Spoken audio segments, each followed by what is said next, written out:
tu es sur le point de regarder une vidéo d'éducation populaire.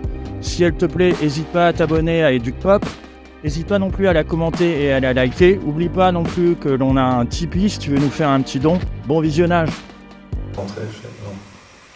Bah non, on n'est pas des fonctionnaires, non, bah non.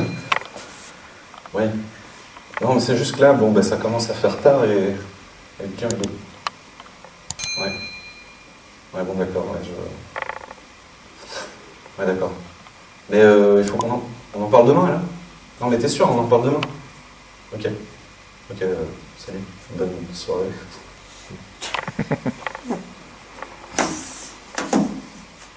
Ça, c'est moi à l'époque. Je travaillais dans une petite entreprise, j'étais informaticien, ou plus précisément, j'étais support engineer. En fait, mon job, ça consiste simplement à installer des solutions informatiques chez les clients, et surtout à aller chez eux quand il y a un problème et à le réparer le plus vite possible. Parce que ouais, je suis pas payé à l'heure, je suis payé au forfait, donc au plus je vais vite, au mieux c'est. Voilà, alors, moi c'est mon premier boulot, je découvre le monde du travail, et je découvre un premier mot assez vite, c'est le mot flexibilité. Alors j'ai pas bien compris tout de suite, mais le lendemain j'ai été voir Christian, et puis Christian je lui ai demandé, je fais ouais voilà, donc c'est juste que bon, bah, hier j'ai fini à 9h, c'est un peu embêtant quand même. Puis Christian il m'explique, plein de bienveillance, en fait c'est du gagnant-gagnant, c'est du win-win, vous voyez? Parce qu'en fait, ouais là c'est sûr, le client il a un problème, on peut pas partir. Mais si j'ai un rendez-vous chez le dentiste un jour, ben, je peux m'absenter, il n'y a pas de problème. Je me dis, ouais, c'est pas con ça. C'est vrai en fait, c'est pas con. Enfin, le truc c'est que dans les mois qui ont suivi, ben, j'ai eu carrément plus d'heures sup que de rendez-vous chez le dentiste. Ouais, c'est sûrement moi qui n'avais pas bien compris quelque chose, c'est sûrement moi qui n'avais pas compris quelque chose. En tout cas, cette histoire de flexibilité, c'est un peu la même chose qu'on impose à notre monde, à notre planète et à ses limites. On croit qu'on va toujours pouvoir demander plus. C'est la même chose qu'on demande aux gens, c'est la même chose qu'on demande à nos ressources. Pour la première fois, je fais un lien. Et le lien il devient plus fort encore quelques années plus tard, puisque quelques années après la crise de 2008, on m'explique, ben David, voilà, l'activité elle ralentit, c'est la crise, on perd des clients, puis tu comprends, t'es le dernier qu'on a engagé, donc c'est normal, t'es le premier qu'on doit virer. Et je fais, ben ouais, c'est logique. C'est logique, ouais. Et là, pour la première fois, ben, en fait, c'est la première crise dans ma carrière professionnelle, et elle fait directement écho à la crise qu'on appellera la crise des subprimes. Il y aura beaucoup de mots en anglais, hein, j'espère que vous avez mon accent. Et c'est de ça que je vais vous parler aujourd'hui. En fait, je vais vous parler d'un système qui détruit les gens, et qui détruit les ressources, et qui force les gens à détruire les ressources. Je vais vous expliquer comment je suis parti dans une quête de sens et d'appartenance dans un monde où j'en trouvais pas. Dans un monde où entre 1970 et 2014, on observe moins 70% de tous les vertébrés sauvages au niveau mondial. Dans un monde où entre 2014 et 2017, on passe de 19 000 personnes en burn-out en Belgique à 28 000. Et dans ce monde-là, j'essaie de trouver du sens. Moi, j'ai toujours été un garçon curieux. Dans tous les sens du terme d'ailleurs. Je m'intéressais beaucoup aux sciences dites dures, chimie, physique, tout ça. Mais à l'époque, il me manquait quelque chose, si vous voulez. Ma conscience politique, à l'époque, c'était un t-shirt du Che.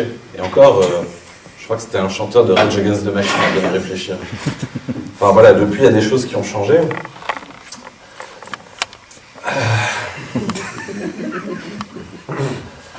En tout cas, à l'époque, je crois que la politique, c'est chiant. Et tout le monde autour de moi m'a toujours expliqué que la politique, c'est chiant. Et tout m'a toujours envoyé que la politique, c'est chiant et ça ne me concernait pas.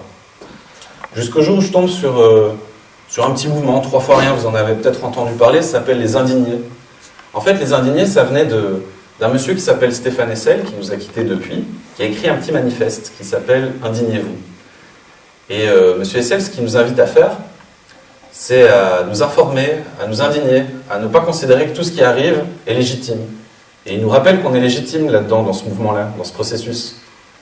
Et qu'en fait, la politique, ben, ça, si on ne s'y intéresse pas, elle s'intéresse à nous de toute façon.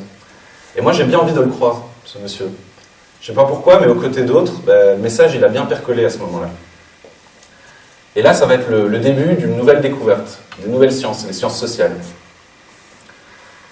Et puis bon, ben voilà, je viens de me faire virer, ok, j'ai un peu plus de temps pour découvrir. Bon, moi je suis informaticien, je me renseigne spontanément via les médias que je connais, c'est-à-dire YouTube. YouTube c'est un peu mon verger, vous voyez, c'est comme des arbres. Tous les jours je viens collecter les fruits, et puis je m'informe, je mange des trucs.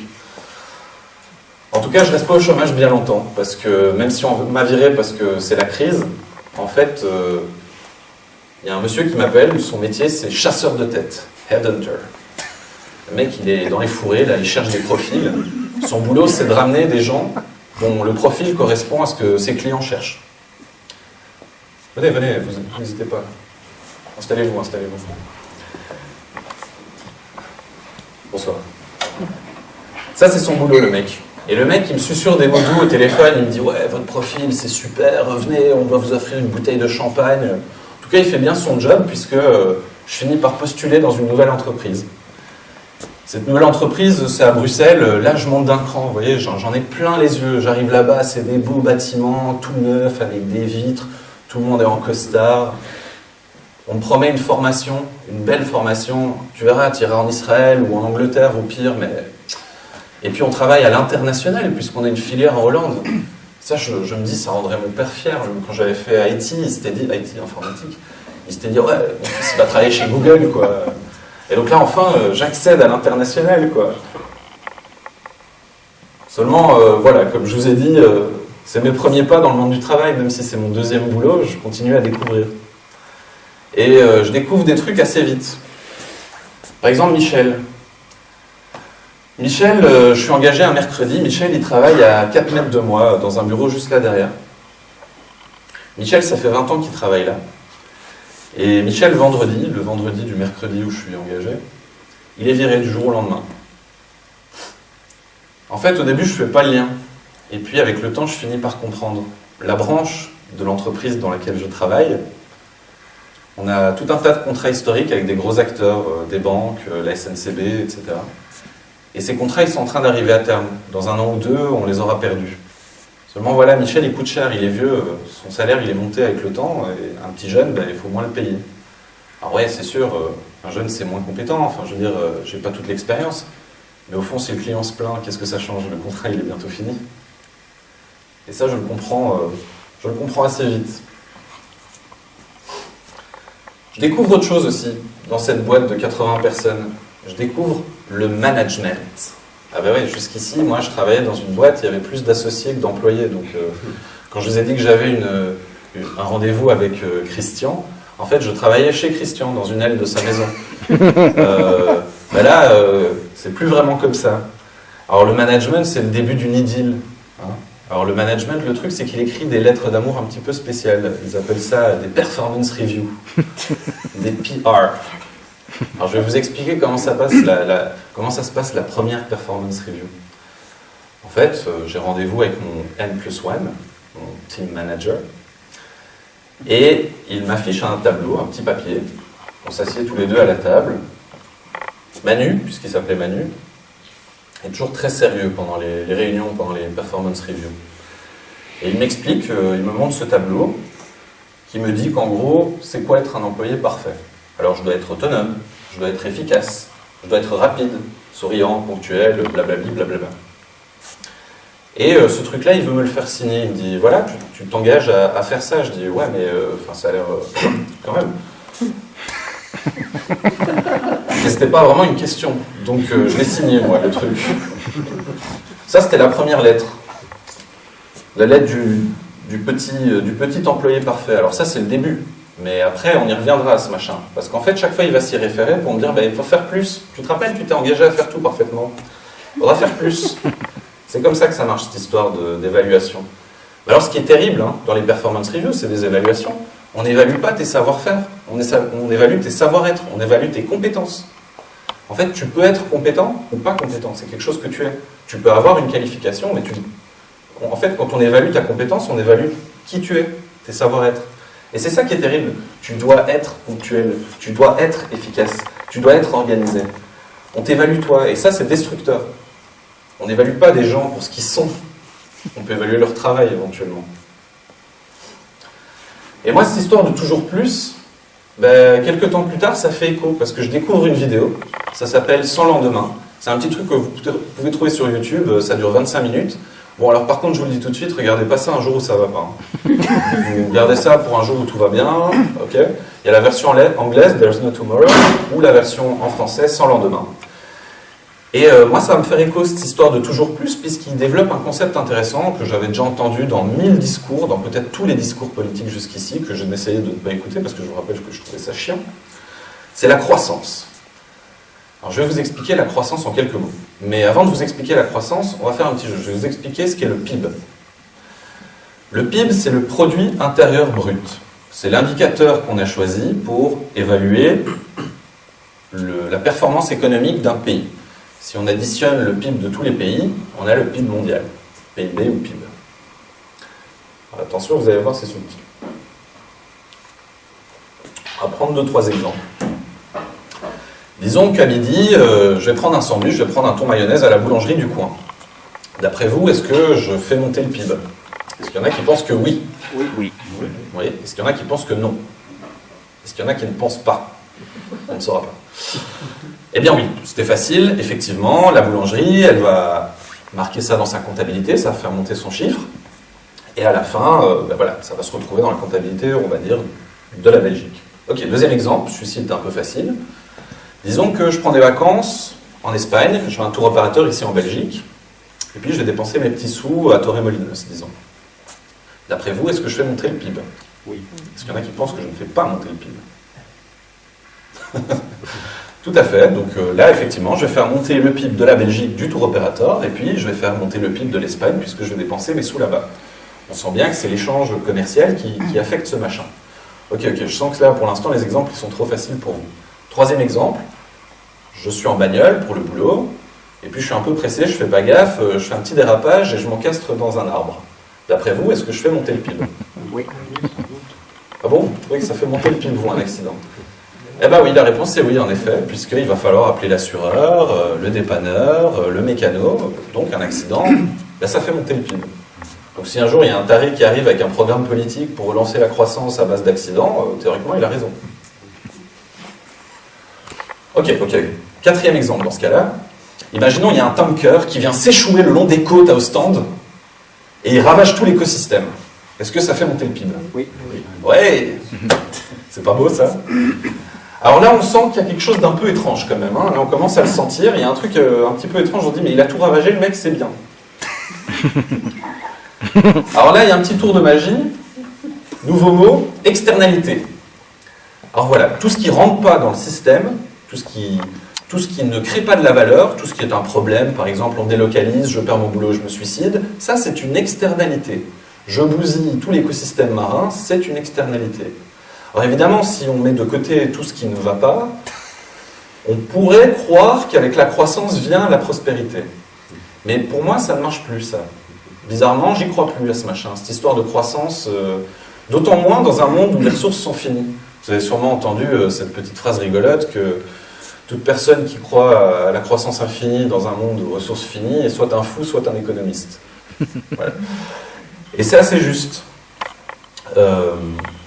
Le truc, c'est que les ressources, quand je vous parle de ressources, il y en a de deux sortes. Il faut bien garder ça en tête. Il y a les ressources naturelles, le minerai, le bois, le pétrole, tout ça. Et puis, il y a les ressources humaines. Et oui, parce que maintenant, on est une ressource aussi. Donc, on peut aussi les presser, on peut aussi accélérer la vitesse à laquelle on les épuise. Soit dit au passage, même une ressource naturelle, c'est intéressant de se rendre compte que ça n'a pas de valeur intrinsèque dans notre système. Par exemple, quand vous allez à la pompe à essence, vous faites le plein. Ce que vous payez, en fait, c'est ce que ça a coûté de sortir le pétrole de là où il était, de le faire remonter, de le raffiner, de le transporter, de le distribuer, de l'acheminer. On rajoute, vous saupoudrez un petit peu avec le bénéfice de l'entreprise, et vous rajoutez les taxes par-dessus, et voilà le prix de l'essence. Les quoi? Pardon? Les quoi? Les taxes? Les quoi? Non, c'est un gros mot, ce sera pour la deuxième. Voilà le prix. Mais donc c'est intéressant de constater à ce stade que ça n'a pas de valeur en soi dans ce système-ci. Moi, à partir de là, si vous voulez, tous les discours où on me dit « Oh oui, nanana, on va attirer les entrepreneurs en baissant les taxes, ou bien on va investir massivement dans ceci », tout ça dans le but d'amener la croissance, ça prend plus. Ça prend plus. En attendant, suis toujours dans mon boulot. Et puis il y a un rythme, hein, je vous ai dit, c'était le début d'une idylle avec le management, donc maintenant j'ai des PR à intervalles réguliers. Alors on arrive à la deuxième PR, et arrive ce qui devait arriver évidemment. Installe-toi David.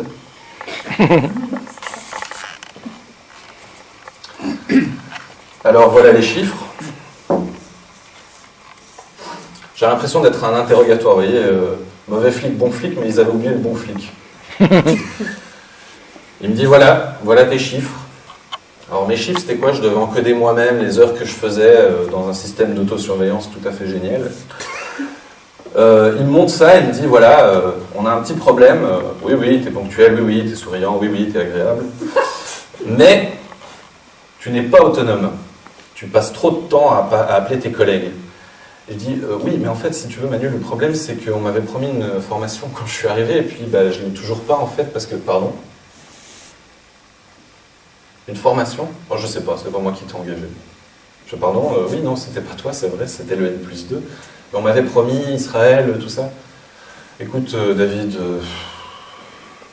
moi je suis pas trop pour donner des formations à des gens qui sont encore en période d'essai. Tu te rends compte, après, vous prenez la formation et puis vous partez. Ouais, c'est pas con ça. Ah ouais, non, c'est con, je comprends, merci, je comprends. Mais je lui dis, mais voilà, moi j'ai pas de formation. Donc j'ai un peu du mal à avancer. Donc quand je galère, bah, je suis chez le client, j'appelle les collègues, quoi. Oui, bah ça va falloir que tu arrêtes. Ah, bon, ok. J'arrête. Très bien. Bon, les rapports sont un peu tendus. Je ne vous le cache pas, vous l'avez compris. Mais c'est pas grave parce qu'en dehors, comme je vous ai dit, je commence à découvrir un nouveau monde en parallèle. Mais il y a un peu le jour et la nuit, quoi. Le jour où en fait, dans mes clients, je vous ai dit, on a des traders, donc des salles d'arbitrage dans des banques privées. Et moi, je dois les aider, les gars. Vous voyez, c'est les gars qu'on voit dans les films, là, vendez, achetez, etc. Bon, en vrai, c'est beaucoup plus autiste que ça. Hein. Donc, ils sont là. Ils ont à peu près 6 écrans, un truc comme ça, complètement dans leur bulle, ils voient des stats. Et en fait, les gars, quand ils décident de vendre, ils doivent décrocher. Ça ne doit pas prendre plus d'une seconde. Ça doit faire « Allô, mouchi mouchi à l'autre bout de la planète, je vends, j'achète à autant, je raccroche. » Et moi, mon boulot, c'est ça, c'est de les aider à ce que ça marche là le plus vite possible. Ça, c'est la journée. Et le soir, je commence à faire des manifs. Non, contre les excès de la bourse. Il y a un truc qui commence à déconner, une petite schizophrénie galopante qui s'installe là. En attendant, moi, quand je me retrouve dans ces manifs, ben, je me sens appartenir à quelque chose. Je vois des gens qui sont un peu comme moi, quoi. D'ailleurs, ma première manif, c'était en 2011. C'était la grande manif des indignés. Vous savez, ce mouvement dont je vous ai parlé au début. Bon, par la suite, c'est un peu périclité, puis c'est revenu avec Nuit debout, et puis il y en a qui disent que maintenant, ben, dans l'actu, c'est un peu dans la continuité des Gilets jaunes. On verra ce que ça donnera dans le temps. En tout cas, moi, je me sens appartenir. Et beaucoup plus à ça qu'à mon job qui n'a aucun sens pour moi. Plus ça va, moins il a de sens. Et je découvre un jour qu'en fait, les scientifiques ils parlent de notre monde actuel comme étant, en fait, les géologues en particulier, donc c'est les gens, vous savez, qui étudient la Terre, les strates et tout ça, qui disent, bon là, pendant 10 000 ans, il a fait froid, ça c'est une autre époque.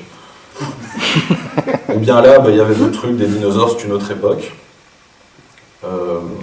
Ils parlent de temps géologique. Là, le temps qu'on est en train de quitter, c'était l'Holocène. Et maintenant, ils disent, les géologues, beaucoup de scientifiques s'accordent à dire qu'on est rentré dans l'ère de l'Anthropocène. Alors l'Anthropo, c'est l'homme. Et donc, en fait, on a tellement modifié notre environnement que maintenant, la planète, elle est affectée de façon significative. Alors, il y a 2-3 petits indices comme ça. Imaginez-vous à la place d'archéologues qui seront là dans 10 000 ans, qui vont un peu regarder ce qu'on a laissé.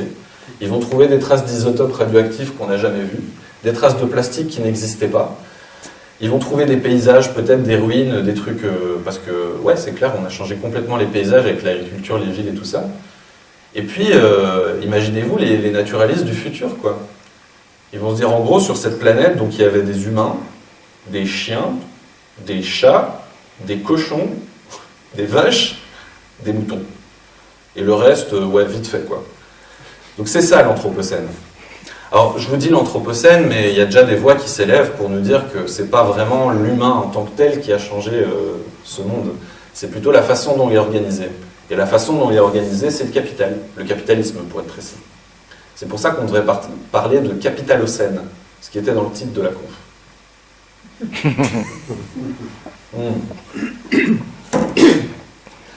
Donc ce monde, moi, il n'a pas vraiment de sens.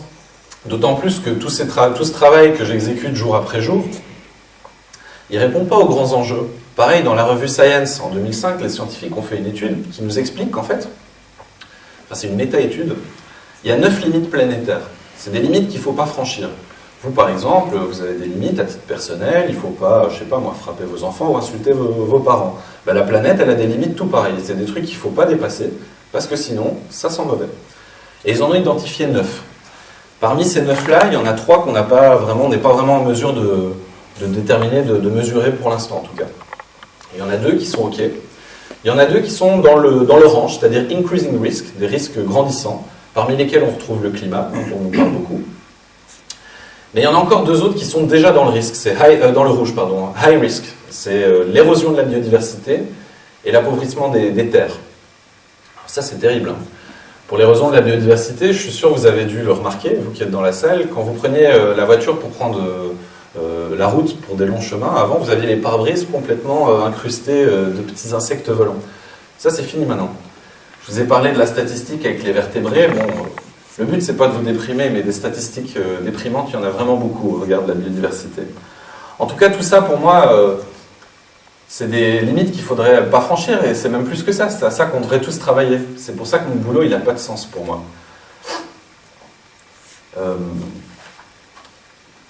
Et il n'y a pas que pour moi. Pour mes collègues aussi. En fait, quand je suis rentré dans cette équipe, on était 13. Quelques mois plus tard, on en a 2 qui avaient fait un burn-out, 2 qui étaient virés, et 2 qui étaient partis volontairement. On n'était plus que 7. Et moi, je me sentais de moins en moins bien, comme vous le comprenez. Alors, je me disais, ouais, le matin, j'ai vraiment pas envie d'y aller. Non, j'ai pas envie. Puis je me suis dit, mais en fait, si ça se trouve, je fais un burn-out aussi. Donc je me suis débrouillé pour trouver le numéro de Nabil, un de ceux qui avaient fait un burn-out. Je l'ai appelé, je suis désolé de te déranger Nabil, c'est juste que ça fait quoi un burn-out? Puis il m'explique, on a plus, les nerfs lâchent, on ne sait plus rien faire, on veut se lever, on n'y arrive pas, et je me dis merde, j'ai raté mon burn-out. J'aurais voulu faire un burn-out, ça aurait pu s'arrêter, mais non, je l'ai raté. J'étais là, moi, mais non, ça marche pas, je suis obligé de rester là. Et on arrive à la performance review suivante. Et oui, ça arrive sans arrêt ces trucs-là. Et là, je reviens, je fais ok, c'est bon, j'ai arrêté d'appeler mes collègues, mais Manu.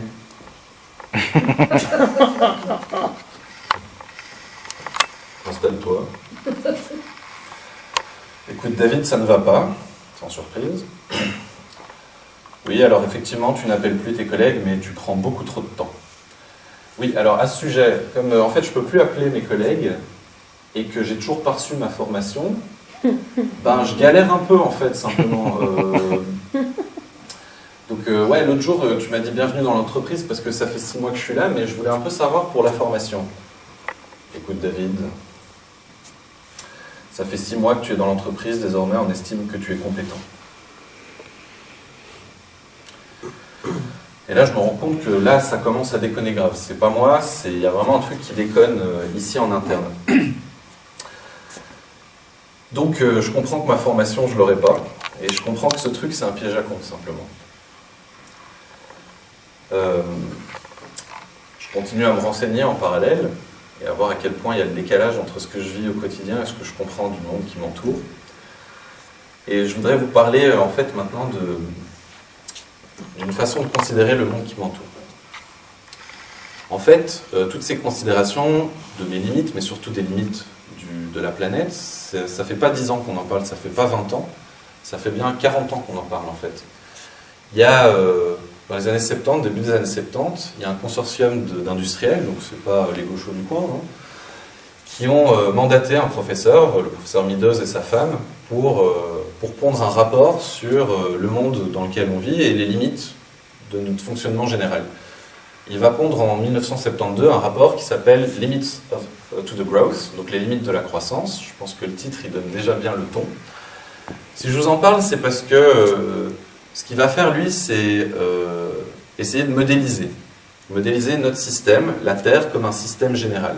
Donc ça inclut des variables comme le taux de CO2, la production alimentaire, la production de richesse et tout un tas d'autres paramètres qui permettent un peu d'essayer d'anticiper vers quoi on va dans différents cas. Donc, par exemple, si on ne change rien, ce serait plutôt tel scénario. Si on change tout en une fois, ça serait plutôt tel scénario. Si on accélère, ça va plutôt faire ça. la force de Meadows, si vous voulez, c'est d'essayer de modéliser un système complexe. Alors, je vais juste prendre une seconde pour vous expliquer ce que c'est.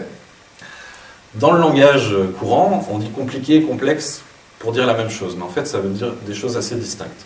Par exemple, si je prends un moteur de voiture, disons, je le prends en vue éclatée, vous allez voir qu'il y a des pistons, des vilebrequins, des axes, des machins, enfin je vous voyez bien que c'est pas mon truc. Hein, donc, en gros, vous allez voir qu'il y a énormément de pièces. Cendrier. Je devrais prendre un autre exemple, hein, c'est con, mais... vous allez voir qu'il y a énormément de pièces et qu'elles s'enchaînent les unes les autres. Que quand on va démarrer le moteur, il va y avoir une explosion là, vous savez prédire que ça va pousser le piston, qui va repousser l'autre, qui va entraîner le machin, et puis ça va fonctionner comme ça. Ouais, bon. Ça, c'est compliqué, mais on sait le décrire, on sait dire à l'instant T, voilà où ça va en être à peu près, quoi. Enfin non, précisément, pas à peu près. Un système complexe, c'est un système qu'on a beaucoup plus de mal à prédire. Il peut être stable, mais il ne va pas être prédictible. Enfin, on ne va pas pouvoir le prédire de façon précise. Donc quand on va dire qu'il est stable, on va dire qu'il est dynamique, mais qu'il va rester dans un certain mouvement. Par exemple, dès que ça inclut la vie, on parle d'un système complexe. D'ailleurs, vous êtes tous familiers avec vous avez déjà entendu le mot écosystème. Tous les écosystèmes sont des systèmes complexes, où en fait les liens entre les éléments ont finalement parfois plus d'importance que les éléments eux-mêmes. Prenons un exemple super simple et complexe. Prenez un écosystème où il y a plein de lapins et plein de renards. À l'instant T, ils sont là. Les renards bouffent les lapins diminuent, sauf qu'à un moment, il n'y a plus de lapins, du coup les renards diminuent. Et comme il n'y a plus de renards, les lapins remontent. Et comme il y a de nouveau des lapins, les renards remontent. Ensuite, il y a plein de lapins à bouffer, et vous avez compris, ça va faire un machin comme ça. Alors de temps en temps, ça va faire comme ça, de temps en temps, ça va faire comme ci, mais la cuvette dont je vous parlais, elle est là, vous voyez ? On peut imaginer un système de cuvette dans lequel se trouve notre système. Et ce que met en avant le modèle Meadows, c'est que notre système Terre, qui est forcément éminemment complexe, il balance comme ça, il est dans un système stable. Et que, en fait, l'histoire des limites dont je vous parlais tout à l'heure, c'est les limites qu'il ne faut pas franchir pour ne pas basculer hors de la cuvette.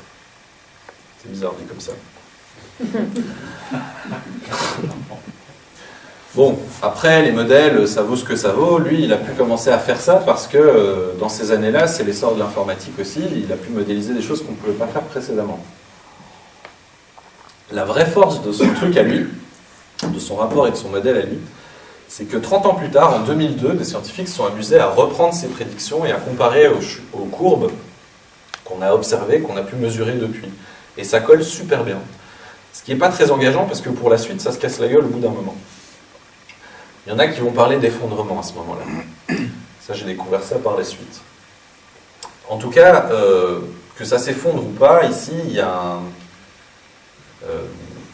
de la matière scientifique, démontrable, et il y a un avertissement. Et ça date de 72 déjà. Donc moi, là, à ce stade, je ne sais pas ce qui se passait en 72 dans la tête des dirigeants, mais je comprends que, de façon globale, macro, le capitalisme, dont le principe fondateur, c'est quand même d'accumuler du capital toujours plus, via ce système de la croissance, en suivant une courbe qui est une exponentielle, hein, c'est-à-dire qu'on va toujours avoir plus. Quand on vous parle du taux de croissance, c'est la vitesse à laquelle on double la taille du PIB. Alors par exemple, si je vous dis 1% de croissance, c'est-à-dire que d'une année, si on continue cette vitesse d'expansion pendant 70 ans, on double le gâteau. Si je vous dis un taux de croissance de 10%, ça veut dire qu'en 7 ans, on double le gâteau. Mais de toute façon, on double. C'est ça une exponentielle. Et je pense qu'il ne faut pas être très savant pour comprendre qu'effectivement, dans un monde fini, c'est incompatible. Le capitalisme est incompatible avec notre système Terre dans la durée. Ça, c'est fort quand même. Bon, quand on comprend ça, quand on prend le risque d'effondrement, qu'on y croit ou pas, ça donne envie un peu de chialer ou de tout péter en une fois. Bon, c'est pas très constructif. Et ça nous force un peu, puisqu'on est entraîné dans ce système, malgré nous, à adopter des stratégies personnelles. On se retrouve dans des états de dissonance cognitive, on commence à être dans le déni, ou oui, ok, d'accord, et peut-être demain, je ne sais pas. On est obligé de fonctionner, donc on adopte ces postures-là. Et moi, c'était un peu ce qui m'arrivait quand j'étais dans cette entreprise-là. Jusqu'au jour où j'ai fait non, j'ai pas fait de burn-out, j'ai été viré. Yes. Alors, je vais vous raconter comment ça s'est passé. C'était le jour de mon 4e PR. Je voyais que le temps passait, et puis Manu, il était toujours pas là, donc je vais un peu farfouiller, je vais voir, et je le vois, là, il est là-haut, chez la DRH. Ah oui, je vous ai pas dit, les N+1 et tout, ils ont chacun leur bureau à un autre étage. Comme ça, on peut voir leur rang, quoi, si tu veux. Et donc, je le vois là-bas, en transparence, là, hein. Et je vois qu'il est en train de parler avec la DRH. Donc, je vois qu'il revient, je reviens vite à mon bureau, il me fait « David, Françoise veut te parler. » Oui, parce que c'est Manu, c'est Françoise, on est tous potes. Hein. Donc je vais voir Françoise. Et là, je vous avoue que je ne m'attendais pas à ce niveau de violence, en fait. Elle me dit, installe-toi. Ok. David, je ne vais pas y aller par 4 chemins, on n'a pas besoin de losers comme toi dans cette entreprise. On a besoin de winners, tu comprends ? Tu nous fais perdre notre temps, donc nous, c'est fini. On est le 13 du mois. Ils préfèrent se séparer de moi, maintenant, que je ne presse pas mon préavis, plutôt que je finisse mes projets et ce que j'étais occupé à faire. Tellement je suis une nuisance, c'est ce qu'on me fait comprendre. Je dis ouais, pour ma prime, parce que ouais, dans le privé, il y a plusieurs tours de magie. Il y a le fameux tour de magie de chacun négocie son salaire. Alors moi, j'avais un petit arrangement comme ça en Stooms, enfin en Stoomelings, ça veut dire... Sous la table. Pardon ? Sous la table. Voilà, c'est ça, en belge.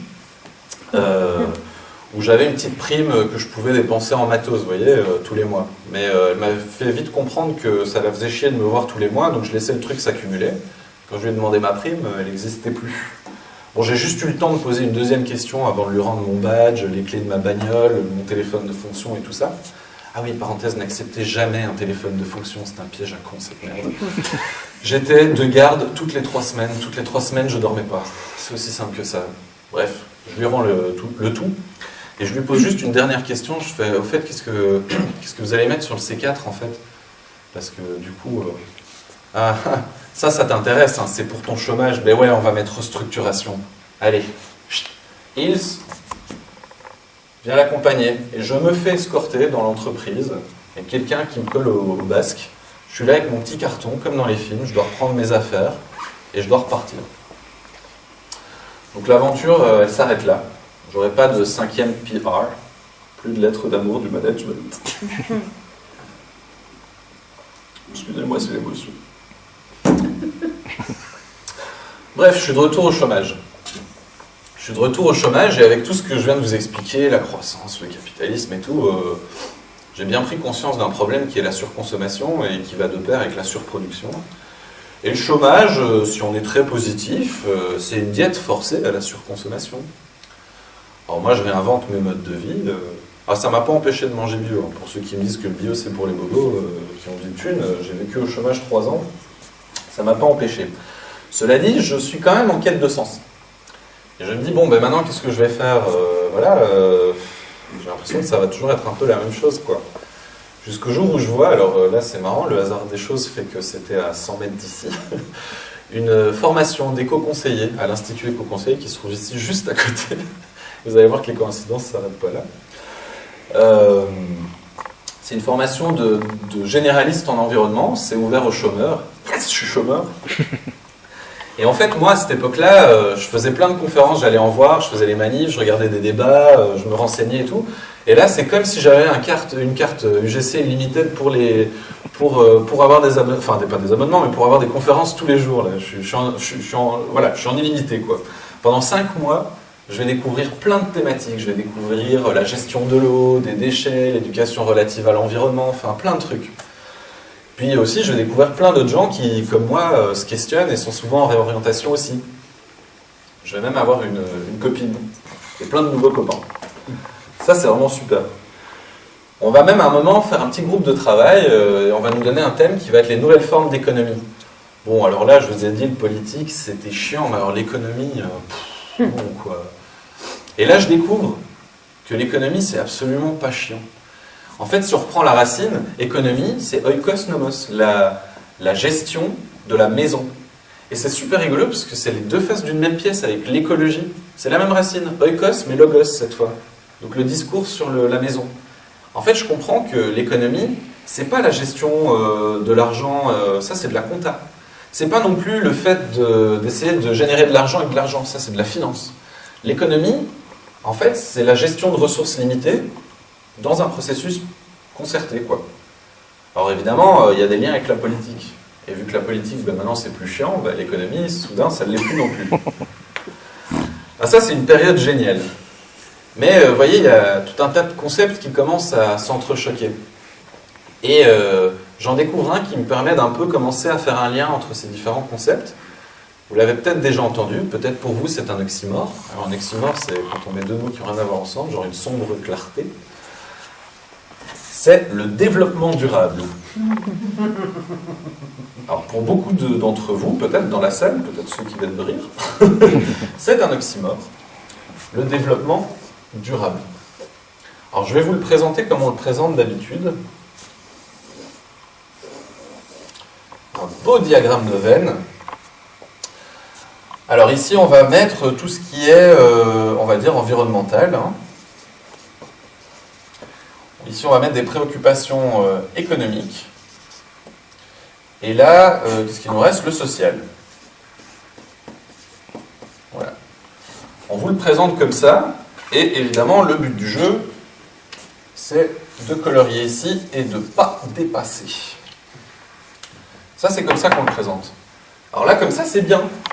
C'est vrai, on a envie de ça. On a envie de respecter l'environnement, favoriser l'économie, et puis en respectant les gens. Le problème de ça, c'est qu'en fait, il n'y a rien qui nous dit comment on arbitre. Qu'est-ce qui est plus important là-dedans? Il n'y a rien qui me le dit. En creusant un peu, j'ai découvert une autre notion derrière, cachée derrière le développement durable. C'est la notion de durabilité.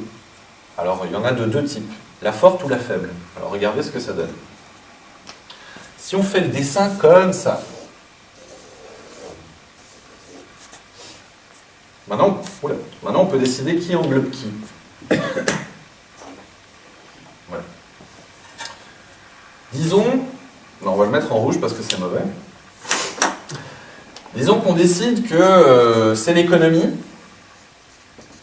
qui va dicter ses lois au social, qui lui-même va dicter ses lois à l'environnement. Là, on est dans un système dit de durabilité faible. Alors ça se caractérise par différents symptômes. La vitesse de consommation dans ce mode-là, la vitesse de consommation des ressources renouvelables doit forcément rester en dessous de la vitesse à laquelle notre système régénère ses ressources. Attendez, excusez-moi, non, c'est l'inverse. Forcément, c'est tout à fait l'inverse. Excusez-moi. Donc là, évidemment, 1, 2. Si, c'était ça. C'était ça. Non, ça c'est le faible. Non. Là, quand on considère ça, on a tendance à considérer que le capital naturel, il peut se substituer à un capital financier, quoi. Et donc, on va régler des problèmes par les mécaniques habituelles. Par exemple, un marché du carbone. C'est-à-dire, on va polluer d'un côté et dire ça vaut autant d'argent et c'est substituable. Dans un système de durabilité faible, on peut faire ça.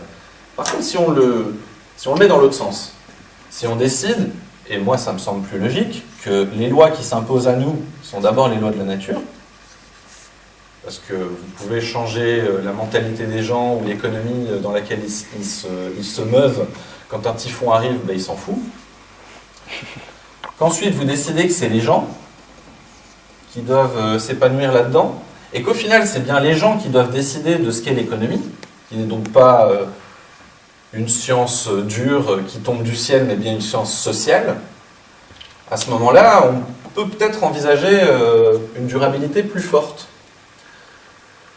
Et donc là, et j'en reviens à ce que je disais de façon erronée là tout de suite, dans ce système-là, on doit forcément consommer des ressources renouvelables moins vite que la vitesse à laquelle on les bouffe, à la vitesse à laquelle ils se renouvellent. Par exemple, il y a une assoce qui, chaque année, une assoce très connue, vous avez peut-être entendu parler de l'Overshoot Day, le jour du dépassement. Et depuis quelques décennies, le moment symbolique où on a épuisé toutes les ressources que la planète peut régénérer en un an, il recule d'année en année. Donc on était en décembre au début, quand ils ont commencé à calculer. Maintenant, on est fin août ou mi-août, je crois. Voilà. Dans ce système à durabilité forte, ça n'arrive pas. Pareil, évidemment, il faut que notre consommation de fossiles, soit inférieure, la vitesse à laquelle on consomme le fossile, soit inférieure à la vitesse à laquelle on développe les renouvelables dans ce cas-là. Et tout simplement, la vitesse à laquelle on pollue doit être inférieure à la vitesse à laquelle le système régénère ses pollutions. En tout cas, ça permet déjà d'articuler des thématiques qui commençaient un peu à s'entrechoquer dans ma tête. Alors on peut en dire beaucoup de mal, c'est vrai, mais il y avait une intention là derrière à l'époque, c'était en 85 je crois. Mais je sens qu'il manque quelque chose. Comment est-ce qu'on choisit? Est-ce qu'on fait du rouge ou du vert, quoi, quelque part? Enfin, rouge, c'est peut-être pas la bonne couleur. Mais comment on choisit ça? Et ce qui manque, en fait, c'est la politique derrière. Et ça commence vraiment à me travailler. Donc là, je vous ai parlé de beaucoup de problèmes jusqu'ici, mais évidemment, à l'Institut du Conseil, on a parlé de beaucoup de solutions. Et en plus de me parler de solutions, c'est chiant, en plus de me parler de solutions, on m'a fourni une grille de lecture que je voudrais vous fournir aujourd'hui. Et je vous invite à la garder en tête quand vous entendez parler de nouvelles solutions, peu importe le problème. C'est les solutions, je ne vais pas vous le donner tout de suite. Prenons un exemple très concret. Vous êtes toujours là avec moi? Ok, ça, il y a du monde, c'est cool, personne ne s'est endormi. Prenons l'exemple de la bagnole, le problème de la bagnole. Alors, je sais que pour beaucoup, on n'a pas le choix. N'empêche, même si on n'a pas le choix, on peut quand même constater que ça pose un certain nombre de problèmes. Après, on va voir ensemble quel genre de solution on peut y apporter. Alors juste pour bien développer, les problèmes de la bagnole, évidemment, c'est les gaz à effet de serre, c'est les particules fines qu'on retrouve dans l'air qui sont un problème sanitaire, c'est aussi les problèmes de bouchons, parce que en plus, c'est pas efficace, cette connerie. Et il y en a encore tout un tas d'autres. Il y a les accidents, donc ça je viens de le dire, les bouchons, les métaux lourds, et puis tout le cycle de vie. Parce que une bagnole, c'est quand même 1 tonne à peu près de matériaux pour déplacer 100 kg de char à tout casser. Et donc il y a tout le cycle de vie de ce machin, quand ça part à la casse, etc. Bon, face à tous ces problèmes, on peut imaginer un certain nombre de solutions. Je vais plutôt me tourner vers ceux qui n'étaient pas là quand j'ai construit cette conférence, parce que les autres, ils savent déjà. Est-ce que vous pouvez me donner 2-3 idées de solutions face aux problèmes qu'amène la bagnole? Covoiturage. Le covoit. Merci. Ouais. Le train, ouais, les transports en commun. Ok. Télétravail, ouais.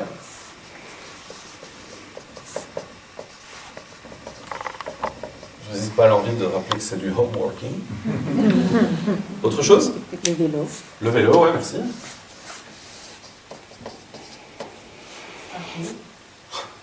On va de moins en moins vite, hein.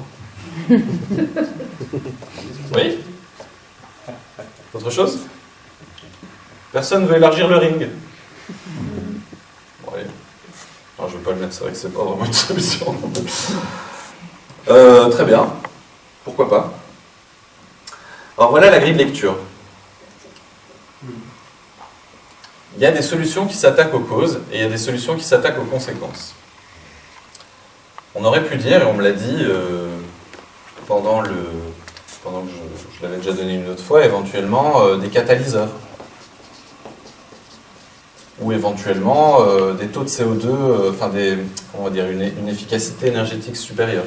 Donc ça consomme moins, ça émet moins de CO2. Alors on va faire le tri. Hein. Le covoiturage, effectivement, on ne garde plus la bagnole, donc on ne va plus garder la bagnole et essayer de diminuer ses effets, on va s'attaquer à la cause. Les transports en commun, bien sûr, le vélo aussi, à pied, bon, même si ça prend carrément plus de temps, pourquoi pas. Les catalyseurs, par contre, là on reste bien dans la même idée de la bagnole et on dit on va réduire le problème les conséquences. Voilà pour les catalyseurs, pareil pour le CO2. Et puis je suis très content que M. Lava ait dit le télétravail. En fait, si on réfléchit bien, la vraie raison pour laquelle on prend la bagnole à la base, c'est parce que les villes ont été construites dans l'idée qu'on aurait du pétrole à l'infini. Et donc, vous avez d'un côté les cités dortoirs, enfin les quartiers résidentiels, d'un autre côté l'endroit où on fait ses courses, d'un autre côté l'endroit où on doit amener les enfants à l'école, et d'un autre côté le boulot. Donc en fait, une des façons effectivement de réduire ces déplacements à la source, le problème de prendre sa bagnole, c'est de supprimer la raison pour laquelle on va devoir se déplacer. Le télétravail, c'en est une. Après, le télétravail, c'est pas non plus... je veux dire, je suis pas spécialement pour que les gens restent aliénés chez eux. Enfin, ça attaque ça. Moi, la réponse à la bagnole, pour moi, c'est l'aménagement du territoire. Ça, c'est la vraie réponse. Évidemment, c'est difficilement accessible comme solution qu'on peut mettre en place soi-même. À moins de jouer à SimCity en vrai. En tout cas, moi, cette grille de lecture, elle ne va plus jamais me quitter. Le développement durable, c'est bien. Maintenant, quel type de solution c'est pas mal. Bon, je vous l'offre. Ensuite, je suis de nouveau au chômage, puisque la formation est finie. Et je vous livre quelques statistiques comme ça. J'ai passé encore 1 an au chômage. J'étais en réorientation.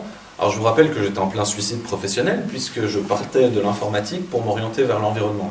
On est d'accord que ça n'a absolument aucun sens. J'ai parcouru plus d'1 millier d'offres d'emploi. J'ai écrit 104 lettres de motivation, que à des jobs qui m'intéressaient vraiment, pas juste pour remplir les stats, enfin où je pensais convenir d'une façon ou d'une autre. J'ai reçu 66 réponses négatives, 36 personnes n'ont pas pris le temps de me répondre, probablement qu'ils étaient occupés à réussir leur burn-out. Et pendant ce temps, en fait, le conseiller Actiris, donc la NPE, me convoque, puisque là, ça fait quand même 1 an que j'ai passé au chômage avant la formation, plus 1 an de formation où j'étais dispensé de chercher du boulot, mais j'étais quand même au chômage, eh ben je lui manque. Donc, il m'appelle, et il me refait mon dossier. Il me dit, oui, donc vous êtes informaticien. Je fais, bah non. Là, enfin oui, mais non. Enfin, là, voilà, j'essaie d'être éco-conseiller. Éco-conseiller... J'ai pas. Oui. Je mets quoi? Ben, je sais pas, moi je suis éco-conseiller, maintenant je sais pas quoi vous dire. Écoutez, je vais mettre gestionnaire Sylvestre. Bon, d'accord. Alors dans sa tête à lui, en fait, c'était une façon de m'ouvrir des nouvelles offres d'emploi qui me concerneraient et qui pourraient m'envoyer par la suite si j'étais bien identifié, bien labellisé. J'ai pas eu d'offre pour gestionnaire Sylvestre après, bizarrement. Après, il me conseille autre chose aussi. Il me dit, quand même, faudrait s'activer. Va voir un job coach. Bon, ben moi je vais voir un job coach. Et la nana, super dynamique, m'explique que, en fait, si j'ai du mal à trouver un boulot, c'est parce que j'ai pas un joli CV, quoi. Donc je prends du temps, d'ailleurs si vous voulez je peux vous montrer mon CV après, je peux vous donner des astuces, je suis devenu un professionnel du CV. Mais ce qui me frappe, c'est qu'il n'y a jamais de raison structurelle à ça. À mon chômage, c'est parce que j'ai pas fait un bon CV en fait, j'ai pas de boulot. Par exemple, j'apprends en écoutant dans toutes mes découvertes que quand on maintient un taux d'inflation basse, on a de facto mécaniquement un chômage élevé.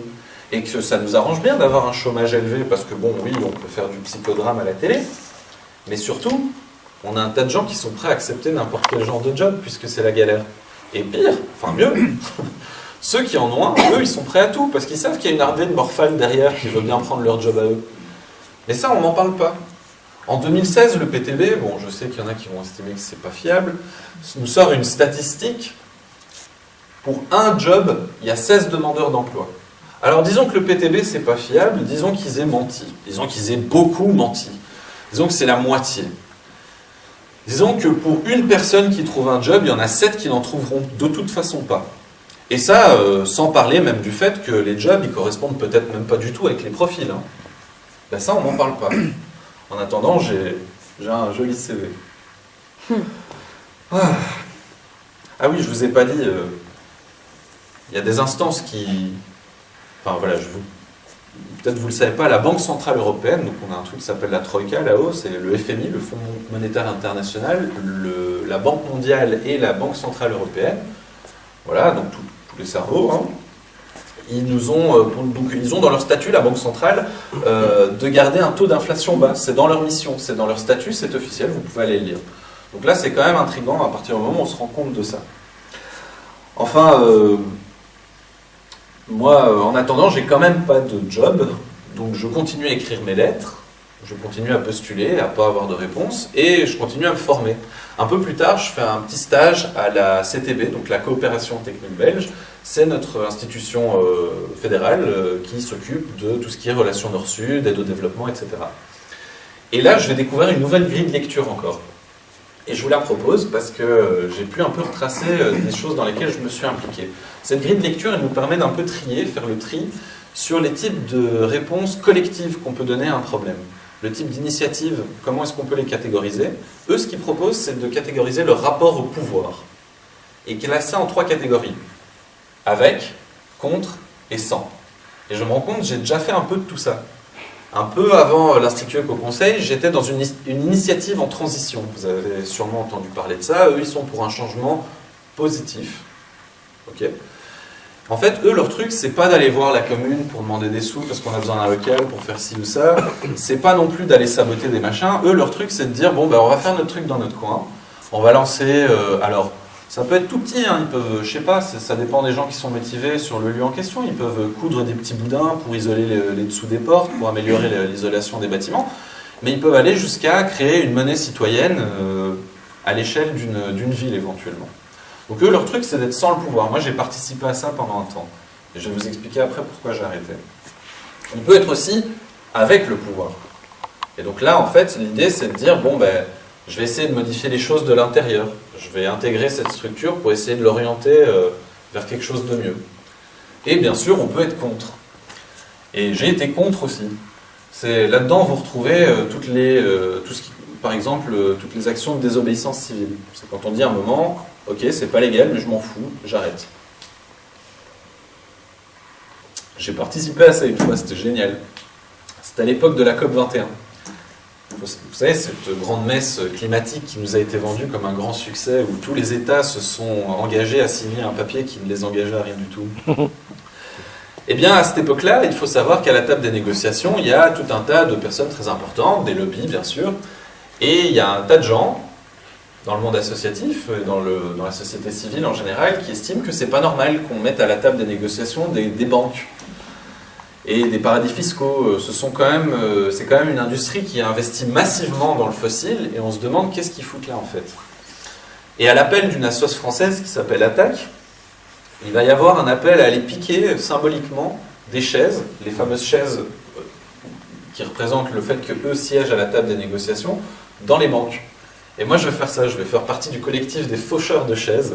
Je me retrouvais à Flagey, à Bruxelles, un jour. En fait, pourquoi Flagey? Parce que simplement, il y avait les 3 grosses banques qu'on connaît dans le pays. Et on s'était répartis en mission commando, vraiment avec les plans et tout, camarades, etc. Et donc, il y avait une équipe ING, Belfus, etc.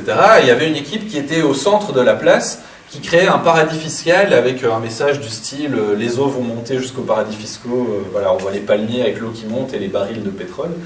Et donc nous, on arrive là-bas, chacun a son rôle, il y en a un qui bloque la porte, il y en a un qui rassure les gens, non madame, ceci n'est pas un braquage, ça va bien se passer. Il y en a qui piquent les chaises, et puis moi je filme et je poste ça sur Twitter, parce que le but c'est qu'on en parle évidemment. Voilà une action contre. Mais il y en a tout un tas d'autres. Alors, c'est intéressant parce que moi, Stéphane Hessel, il me dit de me mettre en action, et puis là, ça me permet un peu de m'orienter. Sur quelle thématique je pense qu'il faut aller avec, sur quelle je pense qu'il faut aller contre, et moi, qu'est-ce qui me correspond aussi. Et il se trouve que je ne vous ai pas parlé d'exemple avec le pouvoir, mais je pense qu'un peu toutes les approches sont nécessaires selon les moments et selon la gravité. Maintenant, moi, j'ai quand même besoin de payer mes factures, j'ai quand même besoin de trouver un boulot qui a un sens. Et après un an, donc je vous ai dit, je trouve un boulot. Je trouve un boulot dans une association dont le siège se trouve littéralement à 10 mètres d'ici. Voilà le deuxième hasard des choses.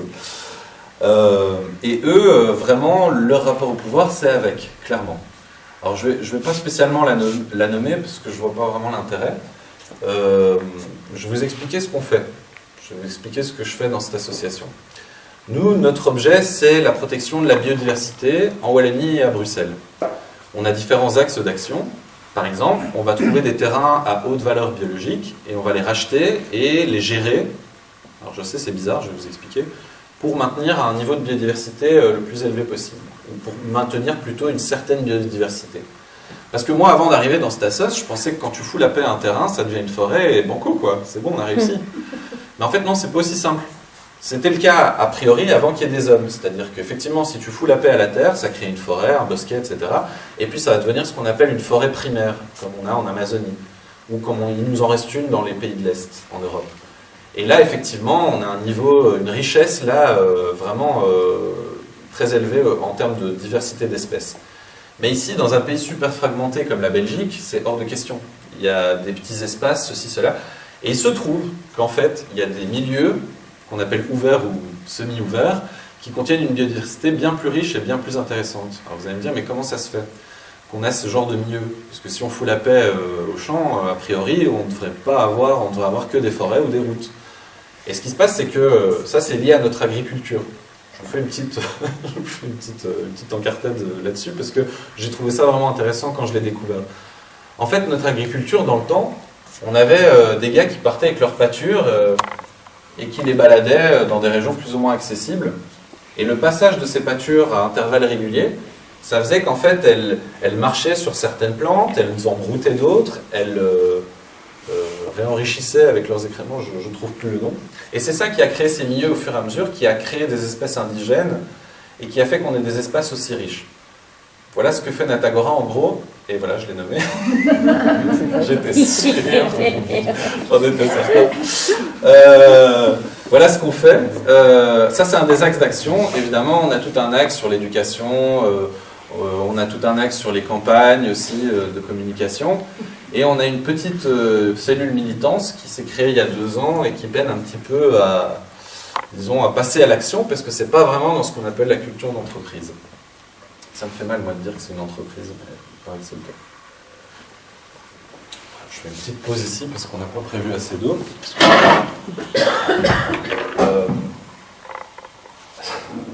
On a trouvé une solution technique à ce problème-ci.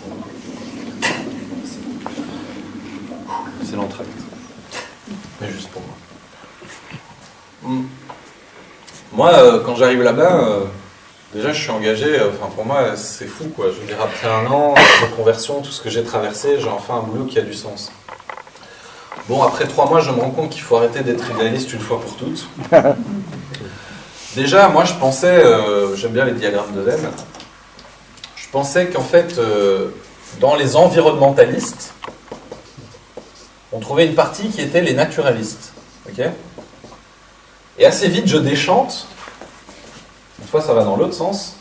On a ici les environnementalistes et on a ici les naturalistes. Alors, ça veut dire que oui, il y a des gens ici qui sont bien les deux.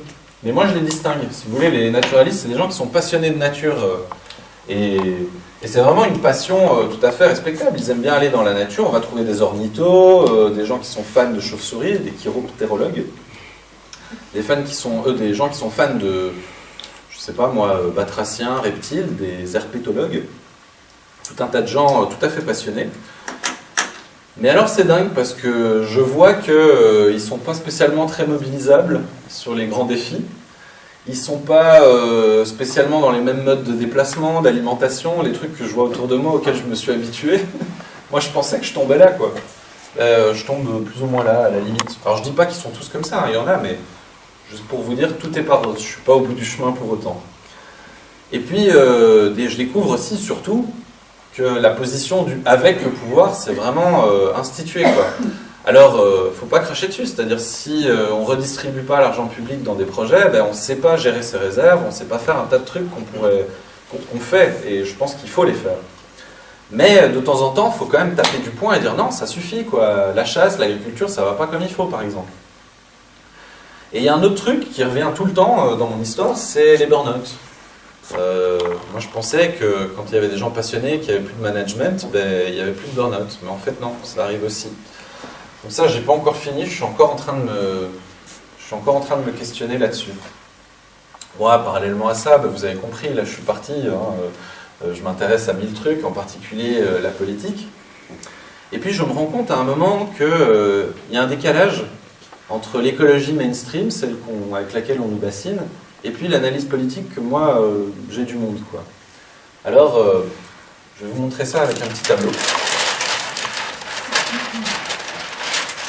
L'écologie mainstream, comme on nous la présente, c'est l'écologie des petits pas, quoi. c'est le colibri. Vous connaissez l'allégorie du colibri? En fait, le colibri, un jour, il y avait un incendie dans la forêt, et tous les animaux paniquaient. Et le colibri, lui, courageux, n'écoutant que son courage, il vole, il va à la rivière, il prend une petite goutte dans son petit bec, et il vient, il la dépose sur l'incendie, et il revient à la rivière, et il continue à faire comme ça. Il y a un animal qui l'interpelle, un rhino. Il dit, mais qu'est-ce que tu fais, colibri? Et le colibri répond, je fais ma part. C'est beau, hein? On aime bien le colibri. J'y ai cru, moi, ça.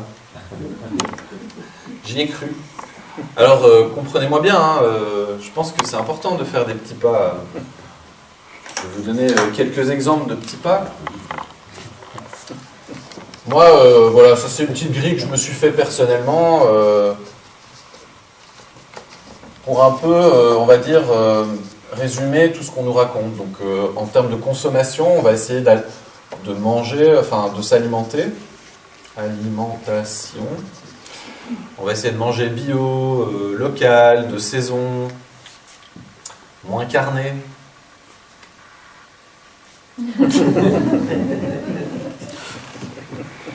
On va nous parler de mobilité, on l'a parlé tantôt, prenez votre vélo. Privilégiez les transports actifs. On va nous parler de logement. Privilégiez un logement dont le certificat PEB, donc l'isolation, est plus haute. Faites des rénovations chez vous d'ailleurs. Au niveau de l'action, c'est comment vous allez voter éventuellement. Ah, il faut bien voter. Mais ça peut être aussi comment vous vous informez. Ah, plutôt des médias indépendants, c'est vrai. Plutôt acheter ça, plutôt acheter Fakir, Médor, je sais pas moi, plutôt que BFM TV, désolé. Et tout ce qui concerne l'argent, évidemment, c'est placez bien votre épargne, et rappelez-vous la COP21 et les banques. Mais aussi, investissez votre argent dans les choses qui ont du sens. Bon, moi là je vous avoue, je sèche. Bon, l'investissement, oui, tu peux investir dans une coopérative, mais tu es limité assez vite, il y a un plafond. Alors, un jour on me parle d'une banque éthique. Voilà un bel oxymore. On connaît tous, je peux la nommer, c'est Triodos. Alors, je dois dire, moi je suis assez bien convaincu par leur épargne, c'est-à-dire qu'ils jouent le rôle du banquier noble, quoi. C'est-à-dire, ok, d'un côté, tu gardes les dépôts des gens, et de l'autre côté, tu aides les gens qui ont un projet à démarrer avec des sous, quoi. Ouais, ça, ils le font pas trop mal, ils ont des bons projets. Et puis, c'est là que ça commence à... Là, ça déconne plein tube, là. L'investissement. Ils ont, et je sais que ça vous manque les mots en anglais, des ethical funds. Alors moi, un jour, mon père, il veut me filer quelques sous, et il me dit, voilà, je vais te verser ça dans tel compte en banque. Je fais, papa, non, laisse tomber, moi, je fais des petits pas, tu me mets pas dans une banque de merde. On va te mettre, on va aller chez Triodos. Donc je vais, je leur demande, il y a quoi dans ce machin? Alors là, si vous voulez, c'est un mix, on a pris le meilleur des entreprises par secteur. Donc disons, au hasard, prenons le textile, vous avez blablabli, blablabla, évidemment c'est que des entreprises cotées en bourse. Nanana, Nike. Nanana, nanana, nanana. Je fais pardon? Nike? Vous mettez Nike dans les entreprises en haut du classement? Et là je comprends qu'en fait leur tri à eux, c'est de dire, on va prendre les meilleurs, mais il n'y a pas de minimum absolu, c'est-à-dire s'il n'y a que des pourris, on va prendre les 10 moins pourris en fait. Et je comprends surtout que le principe même de l'investissement, c'est de dire, votre argent va travailler pour vous, ça va créer de la valeur pour vous. Et ça, moi j'ai un problème avec ça, en fait. Pour moi, dans ma compréhension des choses, la seule chose qui crée de la valeur, c'est le travail, c'est pas de l'argent qu'on stocke, quoi. Et du coup, là, ça commence à devenir compliqué pour les petits pas. Enfin bon, pour le reste, je peux faire un tas de trucs, et puis je suis un joyeux colibri. Et puis un jour, je me rends compte qu'il manque quelque chose avec tout ça. Qu'en fait, la somme de nos petites actions, c'est pas une action collective. C'est très différent. C'est très bien de faire des petits pas, ça nous met en action nous-mêmes, on a l'impression d'avancer. Et je pense qu'il ne faut pas négliger ça au niveau individuel, mais au niveau collectif, c'est totalement insuffisant. Moi, à cette époque-là, je découvre un texte, que je vais vous dire, qui va très très vite, c'est la fin de l'allégorie du colibri. S'il y a des fans de Pierre Rabhi dans la salle, bouchez-vous les oreilles. Conversation dans une forêt en feu, dédiée à Pierre Rabhi. Je fais ma part, s'égosillait le colibri. À chaque fois qu'il déversait sur la forêt en feu 3 gouttes d'eau qui s'évaporaient avant d'avoir atteint les flammes. Toi qui peux voler au-dessus des arbres, ne pourrais-tu pas plutôt nous indiquer la direction à prendre pour nous mettre à l'abri ? L'apostropha le zèbre qui avait pris sur son dos un couple de tortues et un jeune pangolin.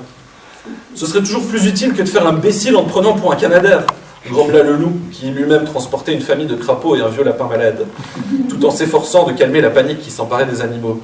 En effet, ajouta l'éléphant, affairé à déraciner les arbres pour ménager un coupe-feu, si chacun s'efforçait d'agir selon ses compétences, il voulait dire qualification, on pourrait s'organiser pour être complémentaires, et sans doute un peu moins con. Ah, mais, répondit le colibri, c'est que je ne fais pas de politique, moi, monsieur. Et c'est un peu ça qui manque au colibri, hein ? Je sens que vous êtes d'accord dans la salle. Public acquis. Alors le truc des petits pas aussi, et de l'action individuelle, c'est que ça a d'autres limites. Et ça s'est un peu illustré avec l'histoire des Gilets jaunes. C'est qu'en fait, ça dépend des conditions dans lesquelles les gens se trouvent. Parfois, ils n'ont pas accès. Et c'est ce qu'on reproche souvent aux écolos bobos, c'est de dire ouais moi j'ai pas les thunes pour aller au magasin bio toutes les semaines à la petite boutique bio, en plus je dois faire des kilomètres pour me taper là, j'ai pas le temps, j'ai des enfants, j'ai un loyer, j'ai des prêts, j'ai des machins. Donc ça dépend déjà des capacités de chacun. En plus, ça dépend du bon vouloir des autres qui ont les capacités mais qui sont pas spécialement chauds d'abandonner un peu de confort ou d'aller à l'encontre de leurs croyances. Et puis, comme je disais, c'est simplement insuffisant. Prenons quelques exemples. Prenons par exemple l'alimentation. Alors oui, c'est sûr, je peux changer la façon dont moi je consomme. Mais il y a un système là derrière. En Europe, ça s'appelle la politique agricole commune. Là, on est en train d'un petit peu réfléchir à la V2. Mais bon, j'ai pas grand espoir sur l'orientation que ça va prendre. Mais vous pouvez faire autant de petits paniers bio, etc. Si vous ne changez pas la politique agricole commune, vous ne changerez pas le mode de production. Voilà un exemple. Et on peut en prendre pour tous les points qu'il y a là. Par exemple, si on parle de mobilité, mobilitif, pareil, les aménagements sur la route, c'est pas moi qui vais les faire. Je ne vais pas construire des pistes cyclables. C'est pas moi qui vais changer la fiscalité en Belgique pour arrêter de filer des voitures de société à tout le monde. Ça exige une action collective, mais politique. Et en fait, pour toutes ces petites actions-là, il y a toujours quelque chose derrière qu'on peut faire plutôt à un niveau systémique. Maintenant qu'on sait que les choses fonctionnent par système.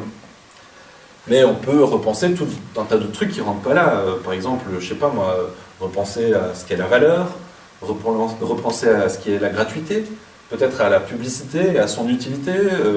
On peut instituer dans la loi, pour vous rappeler le tanker qui s'est échoué tout à l'heure, on pourrait dire par exemple que la notion d'écocide existe, que le fait de tuer de la vie, c'est légalement punissable. Mais ça, je ne peux pas le faire tout seul. Alors en plus, ça inclut tout le monde, parce que la loi, elle s'applique pour tous. Et puis les aménagements sur la route, les aménagements urbains, pareil, ils s'appliquent à tout le monde. Bon, par contre, c'est un peu plus embêtant, puisque ça dépend de notre gouvernance, de la façon dont on prend les décisions, de notre démocratie. Et donc, si on a une démocratie un petit peu poussiéreuse ou carrément malade, on a un peu de mal à faire monter ça et à bousculer des intérêts qui nous dépassent. Enfin, dans tous les cas, que ce soit au niveau individuel ou au niveau collectif, on va toujours se heurter au niveau individuel aux habitudes et au niveau collectif à une inertie. Donc ça demande une énergie, c'est vrai. Mais de toute façon, là, on n'a pas vraiment d'autre choix, vu comme je le comprends moi. Alors attention, hein, c'est pas parce qu'on fait du collectif. Collectif, c'est une condition nécessaire, mais non suffisante, comme on dit en maths. En fait, on peut tout à fait imaginer des solutions collectives qui ne soient pas très intéressantes. Prenons un exemple qui m'interpelle beaucoup ces derniers temps. C'est, vous avez vu sûrement passer les derniers rapports du GIEC qui nous expliquent qu'on est un peu dans la panade par rapport au changement climatique. Et la réponse qui commence à se profiler face à ça, c'est la géo-ingénierie. Peut-être certains d'entre vous en ont entendu parler. Donc l'idée, c'est Non, non, non, non, on va rien changer au système. Ce qu'on va faire par contre, c'est faire en sorte qu'il y ait des machines qui décarbonent et qui refroidissent l'atmosphère. Alors oui, on va temporairement dépasser les limites, mais c'est pas grave, c'est pour avoir le temps d'investir correctement. Bon, si vous vous rappelez le système de la cuvette tout à l'heure, dépasser, même temporairement, c'est complètement irresponsable. Ça, c'est un. Et deux, surtout, en fait, pourquoi cette solution-là ? Parce qu'en fait, abandonner le fossile, c'est abandonner du capital. Ça veut dire détruire des usines à charbon, ça veut dire détruire des oléoducs, ça veut dire détruire dans la compta des entreprises qui ont le pétrole sous leurs pieds, l'actif ou le passif auquel ça correspond, j'ai jamais compris. L'actif ou le passif auquel ça correspond à détruire du capital. Et il y a déjà des gens derrière, ça n'arrange pas, et c'est pour ça que ce genre de solution arrive. Donc, il faut quand même être prudent. Mais avec toutes les grilles de lecture, s'attaquer aux causes, agir collectivement pour, contre ou avec le pouvoir, et puis surtout avoir une action politique, on peut commencer à avoir une nouvelle grille de lecture. Et on arrive doucement à la fin de cette conférence. Moi, je vous ai expliqué mon chemin jusqu'ici, mon chemin professionnel. Je suis dans Stassos, que je remercie d'ailleurs, puisqu'elle a contribué à payer un tiers de ma formation.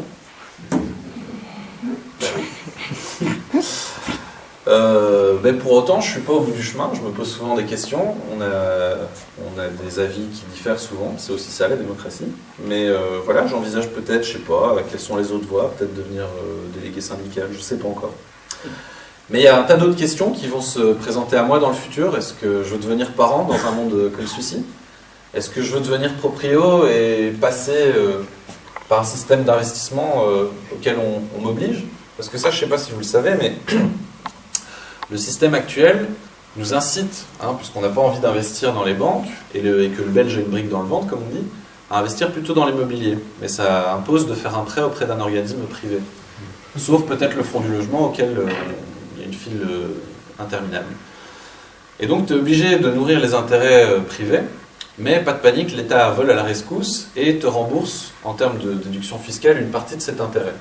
Donc en fait, toi tu peux le voir d'une certaine façon comme ça, tu es une espèce d'intermédiaire entre l'État qui te file des sous que tu files à la banque, quoi.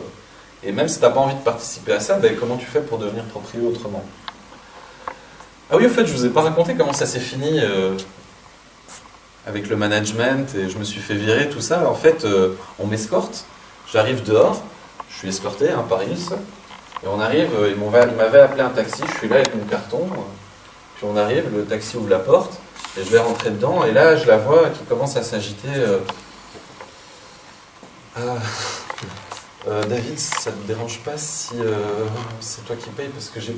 Non. Et là, cette fois-là, j'ai dit non, j'ai dit merde, et à partir de là, j'ai plus jamais réussi à dire oui à ce genre de conneries. Et c'est ce que j'essaye de faire ici, en fait, c'est d'arrêter les petits pas collectifs, et c'est d'essayer d'avoir une action un peu plus... les petits pas, individuels, excusez-moi, essayer d'avoir une action un peu plus collective. C'est pour ça que je suis ici devant vous. Donc je vous invite à vous questionner, à vous informer, à vous indigner, à agir. Bon, agir sur les causes, agir collectivement, et agir et nommer l'ennemi. C'est important. Et l'ennemi, pour moi, c'est ce système capitaliste, qui en plus est rentré dans une phase particulière qu'on appelle le capitalisme financiarisé. C'est cette logique ordo ou néolibérale de tous contre tous, de toujours plus. C'est cette civilisation techno-industrielle, c'est tout des bons mots, productiviste et extractiviste qui décide qu'on va toujours avoir plus et qu'on n'en aura jamais assez jusqu'au bout, quoi. Quand on nous aura tous exploités, qu'on aura exploité toutes les ressources, ils n'en auront pas fini. D'ailleurs, ils pensent déjà aller sur Mars. Bon, alors je sais, on y participe de force pour l'instant, on n'a pas le choix. On doit bien vivre, on doit bien élever nos enfants, rembourser nos prêts. Mais, qui sait, à la prochaine crise, peut-être qu'il y aura l'occasion de créer quelque chose de nouveau et ce sera intéressant d'avoir tout ça en tête. Crise, en chinois, apparemment, l'idéogramme, il est fait de deux concepts, c'est danger et opportunité. Et moi, j'aime bien cette image-là. Donc, j'espère que la prochaine crise, ça sera l'occasion de nous changer personnellement et collectivement. Merci de m'avoir écouté.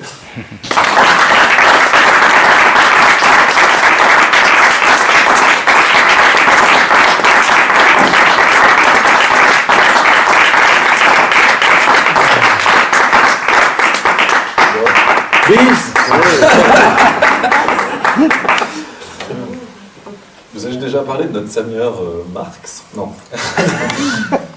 Je voudrais quand même remercier les marxistes de l'Ardeur qui sont venus de France pour nous former, Juliette, Franck et Thierry. Je voudrais prendre un temps pour remercier aussi Dominique de la province de Namur qui a organisé cette formation. Évidemment le centre de Bemel qui nous reçoit ici, le centre culturel. Et puis plus généralement et au-delà de ça, tout le monde associatif, la société civile, le monde syndical qui m'a permis de me former. C'est ça que je vous ai restitué aujourd'hui, j'ai rien inventé en fait. Alors voilà, peut-être que je vous ai appris des trucs, tant mieux. Ou peut-être j'ai enfoncé des portes ouvertes, auquel cas, dites-vous que ça veut dire que c'est accessible, vous pouvez aller plus loin, faites la vôtre. Je vous invite vraiment à le faire. C'est ma façon de décider que ma parole est légitime et la vôtre, elle l'est tout autant. Donc voilà, n'hésitez pas, faites la vôtre. Vous les contactez, ils sont là.